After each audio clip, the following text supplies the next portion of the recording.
Yo, what's going on, YouTube? And welcome back to Goal Line Hockey. It's your boy Kevin Forte. Guys, we have to take a look today at a recent report about the New York Islanders. So there's a couple things we have to get into. We have to go on the trade deadline stuff. Guys, the Islanders sell out. They had 19 straight sellouts to start their their new home, and baptizing the new stadium. So that is something we'll look at as well. We'll also look at the jersey rumors. That's the big part of today's video, but we're going to go over all of that today.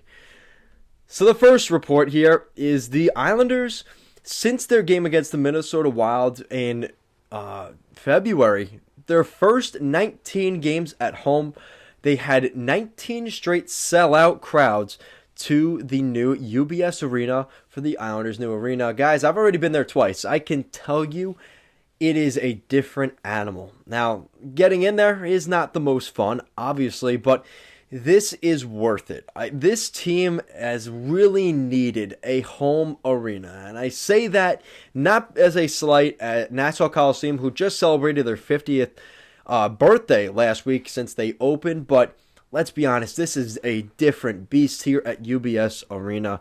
It's really exciting that the Islanders have their new home. And I think that what John Ledecky, Scott Malkin, and all of them, I actually saw John Ledecky at my last game when the Islanders played the Coyotes. That was in January, at the end of January.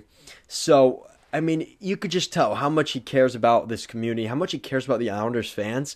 It's incredible, and you saw it here with the sellout crowds. They've made it quite clear that, yeah, like, this thing's going pretty well. It was a pretty good start for the Islanders. I remember it was the days of $15 tickets to watch the game, plus it was a package. So you got the seat for $15, you got a free hot dog and a free soda to watch the game.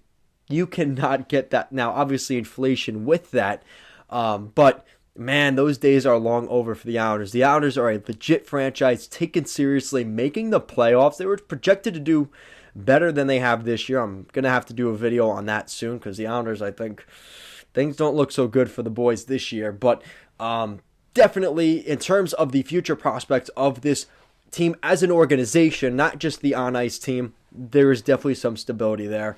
And it's really, really good news for this team. So the next thing, this is where we get to the kind of trade stuff. So this is from TSN 1200 Radio. Darren Drager said, I haven't heard the Islanders involved in much in terms of trades, but if there's a contract Lamoriello can move that he doesn't like, maybe he'll consider doing that. Maybe add a couple young pieces if he can. Nothing on the front burner. So this doesn't sound like anything new. And honestly, Lou Lamoriello is probably chuckling to himself. He's probably never chuckled in public, but we know this is a guy that likes to keep things very tight to the vest, especially when it comes to trades and trade rumors and stuff like that. So I wouldn't be surprised if behind the scenes, Lou Lamoriello was thinking about this and trying to figure out what can we do to fix this team. It's clear that this Islanders team is old. And guys like Chara and Parise, the guys they invested in, even Palmieri, it hasn't worked. And I think the Islanders will look at some of their pending UFAs. Guys like Clutterbuck, unfortunately, they will probably be out the door. And it's frustrating when they let a guy like Austin Czarnik, who really has been good for them, really not even just this year, but even through as a taxi squad player, a pretty good player, they let him go to Seattle. And that hurts. And it's bad enough they took Eberle. Now they take Czarnik. The Islanders have lost a couple of guys here over the past couple years, and you wonder when is it going to start to catch up with them? And I think it has started to catch up with the Islanders. They've gone with the older team model, and unfortunately, it hasn't really worked. So we'll see what happens with the Islanders in that regard, but that is definitely a storyline that I will keep you guys up to date on, so make sure you are subscribed to the channel to get the latest on that. Now, here is the front cover news for this Islanders video, the thumbnail of the video. This is the part you guys have all been waiting for, and that is a report from Post to Post. Now, Post to Post has been making videos forever. I've watched them since they were, him and his dad were doing it in their garage outside up in Canada. So I really like what they do. But there is a report, and this is what he wrote. So news The New York Islanders' next reverse retro jersey will be the Fisherman, confirmed with concrete source. I don't know the specific color scheme or if it will be a white away or a dark home, but it is happening 100%.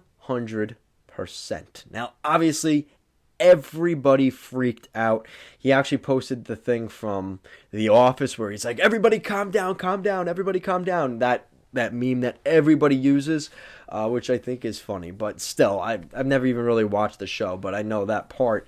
So it's kind of funny that that was there. But listen, this is something that we've talked about since the 2020 Reverse Retro Series, right? We were really hoping that the Islanders would go the Fisherman route.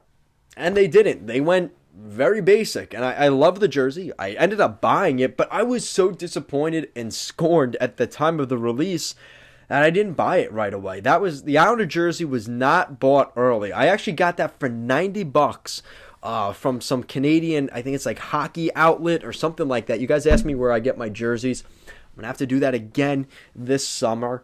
That's a good summer video, but it's one of those things that, that jersey didn't really sell well. So I wonder if Ledecky and the Islanders are going to say, listen, Lou, I know you don't like this, but we got to get the jersey that the fans are going to buy. And how many times do you think John Ledecky, the owner of the Islanders, has heard, Ledecky, you got to bring back the Fisherman. You got to bring back the Fisherman. He's with these fans all the time. You know they're telling him, bring back the Fisherman. There is some reason to believe that that will happen. I think this time around, the Islanders will do the right thing. They will get the Fisherman in. Now, it's funny because I've actually answered some of your comments. A lot of the older Islander, you could tell an older Islander fan from a newer Islander fan. The older Islander fans hate it. They hate the idea of the Fisherman. It was during John Spano's time. It was during the time of the Islanders were just brutal. Giving up Chara, who comes full circle. He comes back to the Islanders this year. Zdeno Chara got traded. Jason Spezza got traded. Roberto Luongo got traded. They brought in Rick DiPietro a couple years later. The Islanders were a shit show during that era. And I think a lot of the Islander fans during that time like to forget about fish sticks. But there is definitely reason to believe that they are looking at that route. And even if they don't, I wonder if the Islanders, even to be more tame, they bring back the orange jersey, the orange crush jersey from the 2000s. It lasted about 3 or 4 years, I think. That was it. But that would be a nice jersey to see return, the orange burst jersey. So that is another jersey that I wouldn't mind seeing. And I think the Islanders' history proves that they can sell that jersey. They've already tried selling the Islanders Fisherman. It's basically the waves, right? You got the waves of the jersey, but the Islander logo in that format. So, the traditional Islanders logo. So I hope they don't do that because they already have that jersey available in stores. But I think because that jersey is selling so well, I saw a ton of Islanders fans wearing that at the last game I went to.